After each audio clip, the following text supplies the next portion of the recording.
Amado Dios y Padre Celestial, eterno, Creador del cielo y de la tierra, gracias, Padre eterno, te damos en esta mañana por tu amor y misericordia, gracias por tu bondad.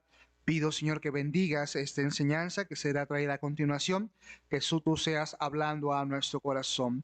Permíteme ser conciso y directo, Señor, para poder avanzar lo más pronto posible y poder terminar pronto con lo planeado para este día. Quédate con nosotros, apresura a los hermanos que aún vengan en camino y que pronto estemos todos para honrar y glorificar tu nombre y recibir la enseñanza de tu palabra. Te lo pedimos y damos gracias en nombre de Cristo Jesús, Señor nuestro. Amén.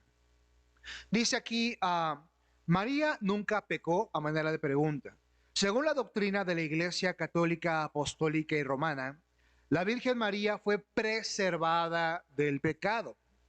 De esta manera afirman que su propia concepción, o sea, nacimiento en el vientre de su madre, fue inmaculada, o sea, sin pecado, y que creció sin pecar, y que también vivió toda su vida sin cometer pecado. Así lo enseña la Iglesia en su catecismo. Entonces, una enseñanza de parte de la Iglesia Católica Romana que María nunca pecó, que ella nació sin pecado y por eso dice que es inmaculada, que es lo que quiere decir sin pecado. Dice así, la Madre de Cristo, María, fue preservada de toda mancha de pecado original. Esto lo dijo el Papa Pío IX, no sé de ese, me imagino que es como el lugar donde está escrito, 2803, y durante toda su vida terrena, por una gracia especial de Dios, no cometió ninguna clase de pecado. Esto fue afirmado en el Concilio de Trento y está, creo que es el año, no sé, sea 1573, y esa es la página, me parece, donde está en el Catecismo Romano. Otra afirmación es, por la gracia de Dios, María ha permanecido pura de todo pecado personal a lo largo de su vida. Desde el primer instante de su concepción, fue totalmente preservada de la mancha del pecado original y permaneció pura de todo pecado personal a lo largo de su vida. Son las creencias que afirma la Iglesia Católica, que María no pecó, que María fue inmaculada, que ella fue preservada sin pecado. Ahora, esto es la enseñanza del catecismo, no de la Biblia, del catecismo católico, más no de la Biblia. Ahora dice aquí la lección, no es algo ligero que una criatura de Dios haya sido preservada de todo pecado, pasado, presente y futuro. Es decir, que jamás ha caído o haya caído en pecado. Esto es contrario a lo que dice el apóstol Pablo en Romanos 3:23. Por cuanto todos pecaron y están destituidos de la gloria de Dios. Claramente ese texto de Romanos 3:23 nos dice que todos, sin excepción alguna, hemos pecado. Todos hemos corrompido el nombre de Dios, nos hemos conducido en una vida corrupta, una vida de maldad, de desobediencia. Ahora, la palabra pecado no nada más debe de llevarnos a pensar en alguien bajo, alguien totalmente malvado. No, recordemos que aún un niño ha pecado, una persona moralmente buena, aparentemente buena, ha pecado. ¿Por qué? Porque esa persona ha tenido malos pensamientos, ha mentido, ha tomado, se ha quedado con el cambio a lo mejor de sus papás, ha deseado el mal a su prójimo, le ha tenido envidias, ha tenido celos. Todo eso pues nos convierte en seres pecaminosos. María no es la excepción. Ella está incluida dentro de esta afirmación de Romanos 3:23. Y es el argumento para demostrar la imposibilidad de que realmente María haya sido concebida y vivido sin pecado. Ahora, hay otra razón. Romanos 5,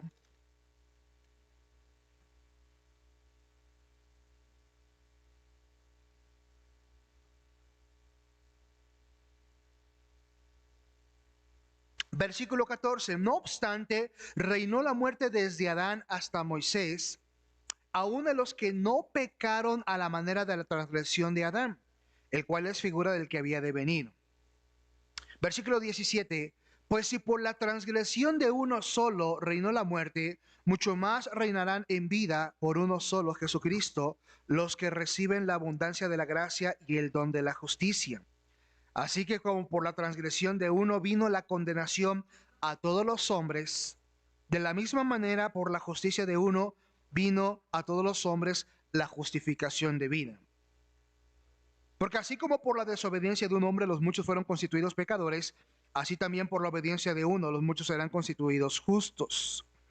Este pasaje nos está dando a entender que todos hemos nacido bajo pecado desde Adán hasta el día de hoy por herencia. Hemos nacido pecadores por nuestros padres. Nuestros padres tenían que haber sido impecables, principalmente el varón, porque dice la Biblia que a través del varón es principalmente transmitido el pecado. Ahora, toda persona en la tierra es nacido de varón, con excepción de Jesucristo. Por eso Jesucristo fue concebido por obra del Espíritu Santo. Ahora, tú y yo no somos como Cristo. María no fue concebida por el Espíritu Santo. María tuvo sus padres. Incluso en la Biblia tenemos la genealogía de María y la genealogía de David, de José. Entonces vemos que María nació bajo hombres pecadores, un hombre y una mujer que habían pecado, lo cual hace imposible que ella haya nacido bajo pecado, dado que nació de padres pecadores, con excepción de Cristo, quien nació de mujer pecadora, pero no de varón pecador, porque por el varón es transmitido el pecado, y por eso Cristo nace sin pecado por concepción y obra del Espíritu Santo. Ahora dice aquí, referencia del apóstol Juan. El discípulo amado recibió en su casa a María, según el mandato de Jesús. Vamos a Juan 19:26. Juan capítulo 19.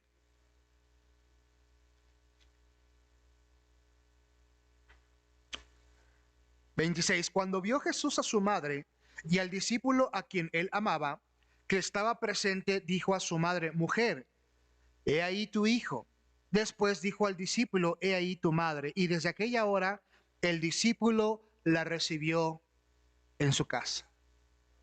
El texto, hermanos, nos dice que Cristo encomienda a María en manos de Juan, el apóstol. Dice aquí en la lección, de allí en adelante no existen otras referencias en la Escritura respecto a la morada de María, con lo cual no sería errado o equivocado deducir que vivió con él hasta el día de su muerte. Ahora, ¿por qué hace esto Cristo? ¿Por qué encomienda a María en las manos de Juan? Algunos eruditos piensan que ya para este entonces José, el padre adoptivo de Cristo, había ya muerto, porque ya no lo menciona la Biblia. Después de que el último momento en que menciona a José es cuando Cristo tenía 12 años, que estaba en el templo. Ya después ya no lo vuelve a mencionar. Algunos piensan que María había enviudado. Y los demás hermanos de Jesús eran más pequeños, aparte de que ellos todavía no creían en el Evangelio. Uno de ellos fue Judas, otro fue Santiago, los cuales no creían en Cristo. Entonces Cristo se aseguró de que María, su madre terrenal, quedara en buenas manos, encomendándosela a Juan el Bautista, no, Juan el Evangelista, Juan el apóstol. Y de esta manera la encomienda, porque no había tal vez quien se hiciera cargo ya de María. Entonces, esa es la creencia, de acuerdo a lo que dice aquí la Biblia. Ahora dice aquí, en base a esto nos preguntamos, ¿el apóstol Juan conocería bien a María? Yo creo que sí. Seguramente sí la conocía bien. Si tenemos en cuenta que no solo la conoció y trató de manera personal, sino que convivió con ella durante bastante tiempo, podríamos perfectamente suponer que él conocía a María mejor que cualquier otro mortal sobre la faz de la tierra. De tal forma que el apóstol Juan, quien convivió con María, Fue la persona que conoció sus atributos, sus prerrogativas, sus dones, sus angustias y sus anhelos. Teniendo como referencia este hecho, vamos a 1 de Juan 1, 8 al 10. Entonces, seguramente Juan, el discípulo amado, pudo conocer de una manera más profunda a María al haberla adoptado como su propia madre. Probablemente Juan no tenía madre o padre, entonces Cristo no creo que haya hecho a la ligera. Tuvo un propósito cuando tomó esta decisión. Primera carta de Juan, capítulo 1, dice versículos 8 al 10. Si decimos que no tenemos pecado, nos engañamos a nosotros mismos y la verdad no está en nosotros. Si confesamos nuestros pecados, Él es fiel y justo para perdonar nuestros pecados y limpiarnos de toda maldad. Si decimos que no hemos pecado, le hacemos a Él mentiroso y su palabra no está en nosotros. Claramente el apóstol Juan está declarando y afirmando que todos hemos nacido bajo pecado. Todos hemos nacido bajo la influencia de la maldad, del pecado. Obviamente, al haber escrito este pasaje, Juan hubiese escrito todos a excepción de María, todos a excepción de la madre de mi Salvador, todos a excepción de esta gran mujer han nacido o hemos nacido bajo pecado, siendo que él la conoció de una manera profunda. Teniendo como referencia, el apóstol Juan escribió su primera epístola en Éfeso, probablemente entre los años 85 y 90 después de Cristo. Esta carta la escribió en Éfeso. Al comienzo mismo de la carta, Juan es muy claro al decir: lo que hemos visto y oído, eso os anunciamos. Y es lo que dice el versículo 1, lo que hemos oído, lo que hemos visto con nuestros ojos, lo que hemos contemplado y palparon nuestras manos tocante al verbo de vida. Prácticamente Pablo comienza diciendo: estoy dando testimonio de todo lo que he oído, lo que he visto, lo que he palpado, lo que he vivido, todo lo que yo pude cotejar en mi vida con Cristo, lo estoy palmando, lo estoy plasmando y lo estoy transmitiendo. En tiempos de que Juan escribiera esta epístola, María seguramente ya habría muerto, o tendría como 100 años de vida si es que ella viviese. Y como dijimos, no nos equivocaríamos si supiéramos que el discípulo amado de Cristo debió conocer perfectamente a María, en especial las prerrogativas que ella pudiera tener al respecto al plan de Dios, como su maternidad divina, o sea, el ser la madre de Jesús, o su virginidad perpetua, su inmaculada concepción y la preservación de pecado, que María supuestamente, según el dogma católico, gozaba de por vida. Creo que según la tradición católica, sí se menciona la Madre de María, que es un Santa Ana o San Anita, no sé, es un nombre que lo menciona, pero es una tradición, no es algo bíblico, no es algo que esté meramente en la palabra de Dios. Y como dice aquí, pues ella ya sabría y algo le hubiera comentado al apóstol Juan. De haber sido ciertos estos privilegios en María, en especial el referente a la preservación de por vida del pecado, es al menos de notar que el apóstol hubiera escrito lo dicho en 1 Juan 1:8-10, o sea, él hubiera hecho un paréntesis, como dije hace unos instantes, y hubiera sido claro en decir que pues María era la excepción. Y bueno, aquí está el texto que acabamos de leer. Lo vamos a brincar porque ya lo hemos leído. Vamos a pasar a la página número 2. Dice: una grave incongruencia. ¿Cómo podría ser cierto lo que afirma el catecismo entre las páginas 401, 493 y 508, de que María no cometió pecado alguno en toda su vida, cuando el apóstol Juan, quien vivió con ella hasta el día de su muerte, afirma que estamos haciendo a Dios mentiroso al decir que no hemos pecado? Pues prácticamente al decir en el versículo 10, si decimos que no hemos pecado, le hacemos al mentiroso. Al afirmar, al afirmar la Iglesia Católica que María no pecó, entonces está diciendo que Dios es mentiroso. Porque está diciendo el apóstol Juan en el versículo 10, si decimos que no hemos pecado, le hacemos a él mentiroso y su palabra no está en nosotros.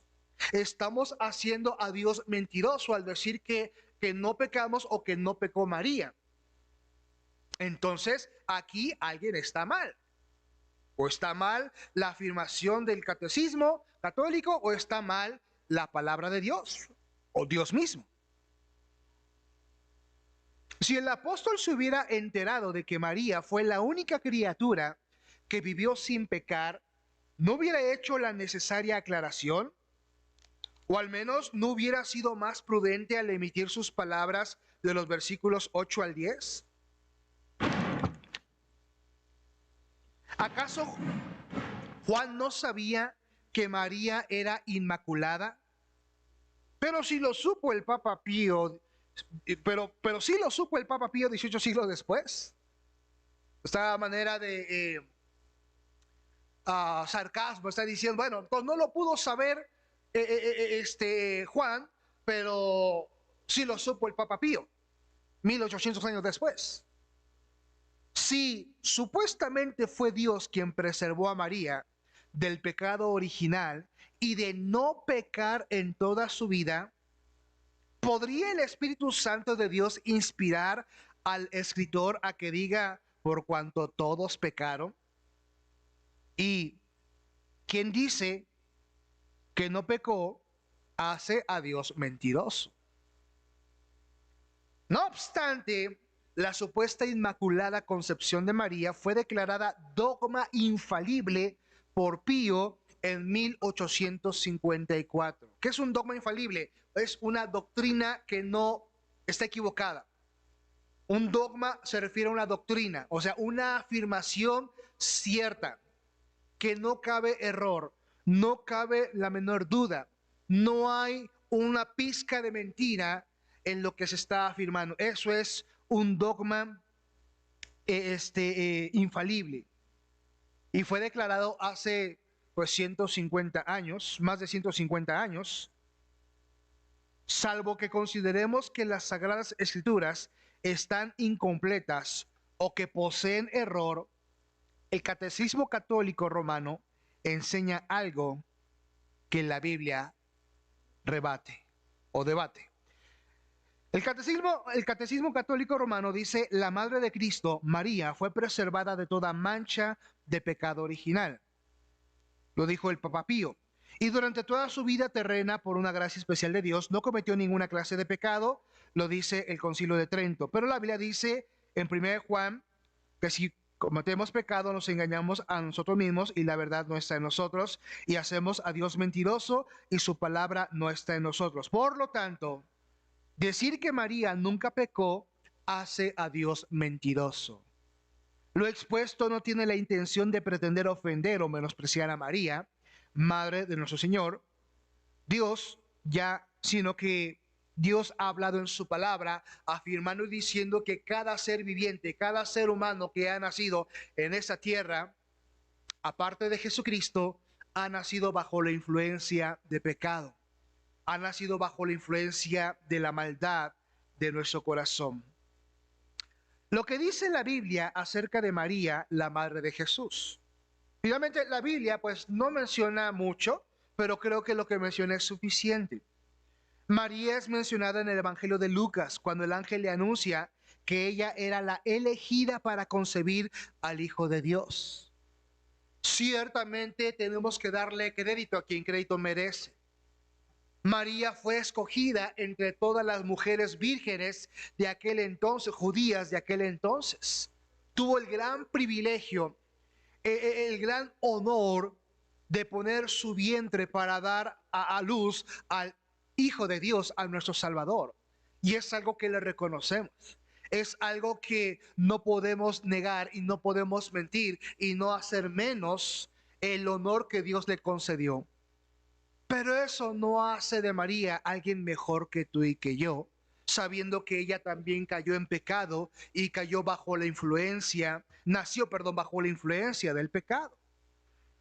Ahora, en Lucas 1:26 no lo vamos a leer por falta de tiempo, vemos la elección del ángel. Esto lo vamos a ver, yo creo, cuando veamos lo acerca de Navidad. Cuando el ángel se le aparece a María y le dice que había sido elegida para que diera a luz al Salvador y que ella concebiría por obra del Espíritu Santo. María es mencionada en Mateo cuando sucedió el nacimiento de Jesús. Mateo 1:18 al 25. Cuando Jesús es visitado por los sabios de Oriente, Mateo 2:1 al 12, y cuando huye en Egipto, Mateo 2:13 al 18. También es mencionada cuando presenta su ofrenda después de su tiempo de purificación en Lucas 2:21 al 24. Ahora, vamos a ver ese texto, Lucas 2:21.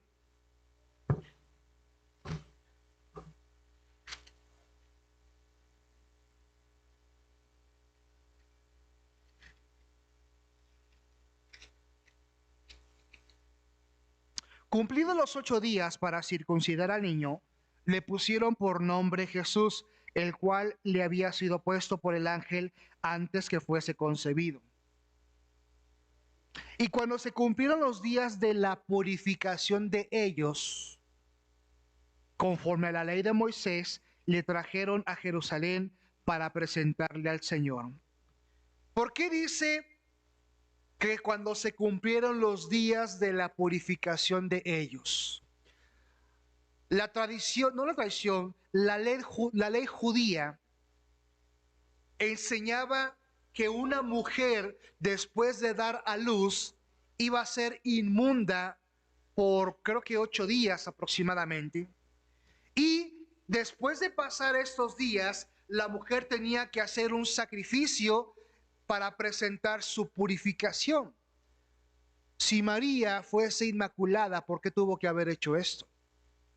Si María nació sin pecado, ¿por qué tuvo que presentar una ofrenda para purificarse? Si es que ella era una mujer sin pecado. Ella no tendría la necesidad de presentar purificación y presentarse ante el sacerdote y presentar a su hijo después de haber sido concebido para poder ser acepto delante de Dios.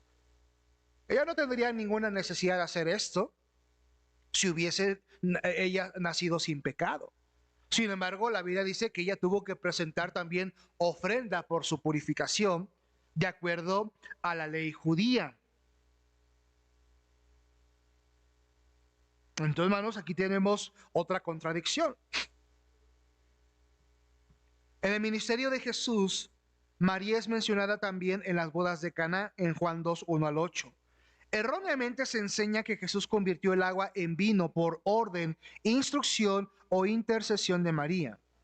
Pero si vemos una instrucción de María, esta no es dirigida a Jesús, sino a los siervos. Y la instrucción que hace María es: haced todo lo que os dijere. Prácticamente María se acerca a Cristo. Miren, vamos a Juan 2:1 y le dice: ya no hay vino. Pero al decir esta frase, María le está diciendo a Cristo: ¿nos puedes echar la mano? ¿Puedes ayudarnos? ¿Por qué? Porque María sabía que Cristo era el Hijo de Dios y que Cristo tenía poder para hacer milagros. Mira, versículo 3, y faltando el vino, la madre de Jesús le dijo: no tienen vino. Jesús le dijo: ¿qué tienes conmigo, mujer? Aún no ha venido mi hora. Prácticamente le dice Cristo: hey, espérate, todavía no es tiempo de manifestarme. Todavía no es tiempo de mostrarme ante el pueblo como el Hijo de Dios. Pero está bien, te voy a echar la mano. Está bien, voy a ayudar a esas personas que tienen la necesidad de vino. Simplemente María se acerca, le dice: no tiene vino, pero no le da la orden. Está esperando que Cristo accediese a ayudar a los que se habían quedado sin vino en las bodas. Pero Cristo pudo haber dicho: no, no voy a hacer nada, no es mi tiempo, no puedo darme a conocer. Sin embargo, a Cristo se apiada y se compadece de estas personas necesitadas y convierte el agua en vino, pero tuvo cuidado de no mostrarse y que la gente no se diese cuenta de que él podía hacer milagros. Entonces la orden que da en el versículo 5 María es a los sirvientes, no a Cristo. María estuvo presente en algunas ocasiones durante el ministerio de Jesús. En una ocasión alguien dijo, en Lucas 11:27, mientras él decía estas cosas, una mujer de entre la multitud levantó la voz y le dijo, bienaventurado el vientre que te trajo y los senos que mamaste. Y de acuerdo a la respuesta del Señor en el versículo 28, dijo, aquel que oye y guarda la palabra de Dios es más bienaventurado que María. ¿Por qué? Miren, vamos a ver el texto, Lucas 11:27.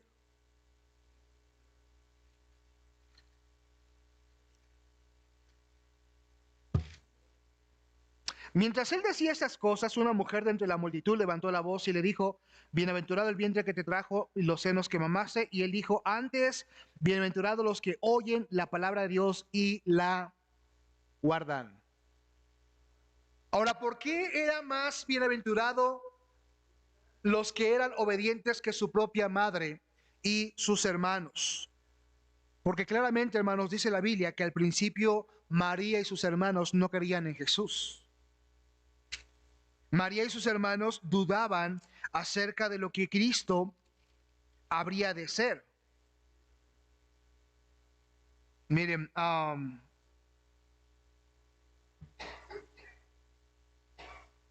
bueno, en Marcos 6 es cuando están preguntando acerca de que la gente no podía creer, no podía dar cuentas de lo que él estaba haciendo.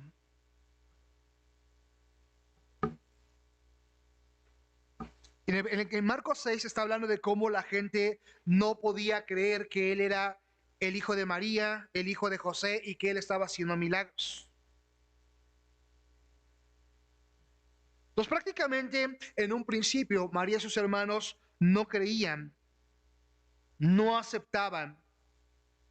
En Mateo 13 tenemos otro, déjame ver.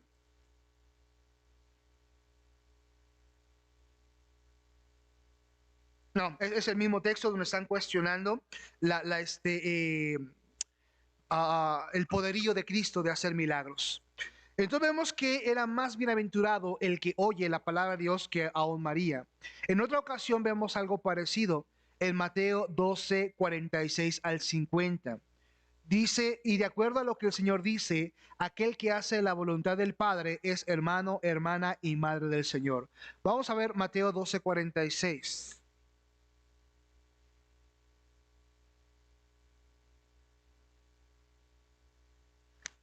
Mateo 12, 46, dice el texto.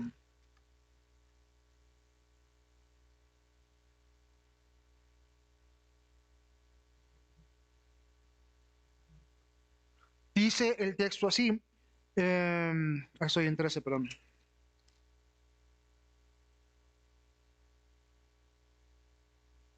Mientras él aún hablaba, la gente, he aquí y su madre y sus hermanos estaban afuera y le querían hablar. Y él le dijo, he aquí tu madre y tus hermanos están afuera y te quieren hablar. Respondiendo él a lo que decía al que decía esto, dijo, ¿quién es mi madre y quién es mis hermanos? Y extendiendo su mano hacia sus discípulos, dijo, he aquí mi madre y mis hermanos, porque todo aquel que hace la voluntad de mi Padre que sea en los cielos, ese es mi hermano y hermana y madre. Mira, aquí está diciendo más claramente, está poniendo por encima de María y sus hermanos a los apóstoles. Está poniéndolos por encima diciendo, los apóstoles son más apreciados porque ellos sí hacen la voluntad de mi Padre, pero mi madre y mis hermanos no quieren saber nada de lo que estoy haciendo ahorita. Dando a entender que no les interesaba mucho María y a sus hermanos andar tras de los pasos de Cristo como sí lo hicieron los apóstoles. Y Cristo está diciendo en pocas palabras, para mí es más apreciado y para mí es una mejor madre y hermanos aquellos que están siguiéndome y mostrándome su amor y obediencia que aquellos que dicen ser mis parientes y ni siquiera quieren andar conmigo. Y prácticamente Cristo es lo que está diciendo en este texto. ¿Por qué? Porque María y sus hermanos se estaban rehusando a seguir los caminos de Cristo. Dice aquí En estos pasajes se puede ver o aprender que en algún momento el Señor da indicaciones de rendir veneración y culto a María. No, nunca lo hace. Ahora, lo que la Biblia dice acerca del culto guadalupano, el culto a la Reina del Cielo no es nuevo. Miren, aquí tenemos en Jeremías 7, 18 y 44, 25 y 26, dice así: los hijos recogen la leña, los padres encienden el fuego, y las mujeres amasan la masa para hacer ofrendas a dioses ajenos, para provocarme a ira. Luego el versículo 25 de Jeremías 44, así ha hablado Jehová de los ejércitos, Dios de Israel, diciendo: vosotros y vuestras mujeres hablasteis con vuestras bocas y con vuestras manos lo ejecutasteis, diciendo: cumpliremos efectivamente nuestros votos que hicimos, de ofrecer incienso a la Reina del Cielo y derramarle libaciones. Confirmáis a la verdad vuestros votos y ponéis vuestros votos por obra. Por tanto, oíd palabra de Jehová, todo Judá que habitáis en tierra de Egipto. He aquí he jurado por mi grande nombre, dice Jehová, que mi nombre no será invocado más en toda la tierra de Egipto por boca de ningún hombre de Judá, diciendo: vive Jehová el Señor, la adoración a la Reina del Cielo trae maldición y provoca la ira de Dios. Esto, hermanos, de la adoración a la Reina del Cielo no es nuevo. No nació con el culto guadalupano. Ya desde antes, desde los tiempos antiguos, se daba honra y se veneraba a la Reina del Cielo. Y la Reina del Cielo, la original Reina del Cielo, fue Seminaris. Seminaris, la esposa de Nimrod, quien edificó Babel. A partir de la historia de esta mujer, fue la primera mujer que se deificó y se pidió que se le diera honra y gloria y adoración. Seminaris fue la primera mujer que empezó a recibir adoración, y esa tradición empezó a pasar de generación en generación, de cultura en cultura, de país en país, hasta llegar a nuestro país y ahora cambiarle el nombre de Seminaris a María o Guadalupe. Pero prácticamente esto de la adoración a la Reina del Cielo es algo que ya está desde tiempos del Antiguo Testamento. El culto guadalupano es idolatría, y Dios condena y aborrece la idolatría. No te harás imagen ni ninguna semejanza de lo que está arriba en el cielo, ni abajo en la tierra, ni en las aguas debajo de la tierra. No te inclinarás a ellas ni las honrarás, porque yo soy Jehová tu Dios, fuerte y poderoso, que visito la maldad de los padres sobre los hijos hasta la tercera y cuarta generación de los que me aborrecen. Apocalipsis 21:8, pero los cobardes e incrédulos, abominables y homicidas, fornicarios, hechiceros, los idólatras y todos los mentirosos tendrán su muerte, tendrán su parte en el lago que arde con fuego y azufre, que es la muerte segunda. Número 3, el único y absoluto intermediario e intercesor es Jesús y no la guadalupana. Hechos 4:12, y en ningún otro hay salvación, porque no hay otro nombre bajo el cielo dado a los hombres en que podamos ser salvos. Primera Timoteo 2:5, porque hay un solo Dios y un solo mediador entre Dios y los hombres, Jesucristo hombre. Juan 14:6, Jesús le dijo: yo soy el camino, la verdad y la vida, nadie viene al Padre si no es por mí. Cada uno de esos versículos claramente nos dicen que el único intermediario, el único intercesor, el único que está entre Dios y los hombres es Jesucristo. Nadie más, que solamente Jesucristo está de intermediario entre Dios y los hombres. Esta doctrina falsa de la adoración hacia la guadalupana fue surgiendo durante los siglos pasados. No es algo nuevo. No es algo de nuestros días apenas. Es algo que fue dándose poco a poco con la intención de desviar la mente y la atención de los hombres de Cristo y ponerla en los hombres. Finalmente, hermanos, es algo importante de poder estudiar para poder tener nuestras conclusiones al respecto. Vamos a tener a dejar aquí. La siguiente semana continuamos y terminamos con este estudio. Para que pongan una marca ahí en su lección. Vamos a orar para terminar. Eterno Dios y Padre Celestial, gracias te damos por tu amor y misericordia, gracias por tu bondad. Pedimos que bendiga, Señor, el resto de este día. Quédate con nosotros. Y Padre, gracias por tu palabra, por lo que en ella aprendemos. Te lo pedimos y damos gracias en Cristo Jesús, Señor nuestro. Amén.